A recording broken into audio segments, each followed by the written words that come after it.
Welcome to the Leadership Sparq podcast, where we equip you to be the great leader that your people deserve.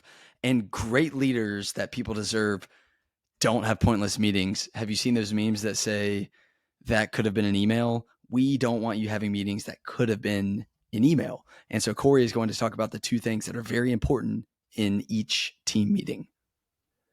Yeah. So meetings, that's like the bane of a lot of people's existence, right? You think about how many meetings am I in where this is a waste of my time, or why am I on this invite again? I don't need to be at this meeting, but I guess I got to show up because Hampton, you put me on the invite. And so one of the things that will help with that is to implement two ideas that we'll share today that are very straightforward.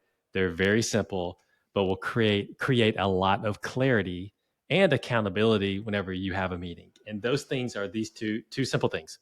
One is for every meeting. So when you put together an invite that comes from your email, Gmail or from Outlook or whatever email provider that you are using, or you're created through Microsoft Teams or some product that you're using, always have a stated purpose and always have intended outcomes.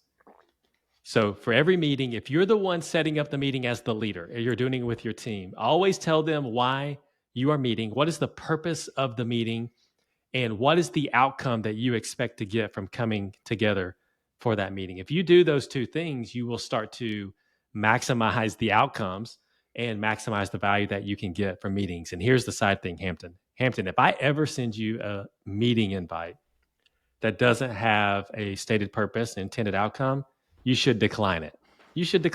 Or you should respond to me and say, Corey, what's the purpose of this meeting and what are the intended outcomes? And so Noted. if you start to get into that habit as a leader, even within the organization that you're in, then I think you'll start to see a lot more value from meetings. Look, meetings are inevitable. We need to come together. In fact, we talk about that collaboration is a characteristic of a high trust organization. We talk about the world that we live in requires us to come together and collaborate and share ideas and ideate and create environments for the best idea to emerge. Well, a lot of that happens in meetings, right? We have to come together to be able to do that. So it isn't create a meaningless environment. I think there are meetings that could be eliminated, but I think if we are more clear on what the purpose of the meeting is and what the intended outcomes are, we will take a step forward in making that a valuable use of people's time.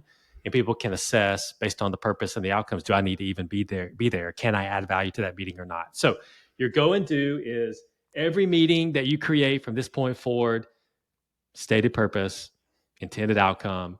Everybody you invite to the meeting will be super grateful for you doing that. And guess what? You'll win in the end because you'll get the outcome that you want. So go and do that.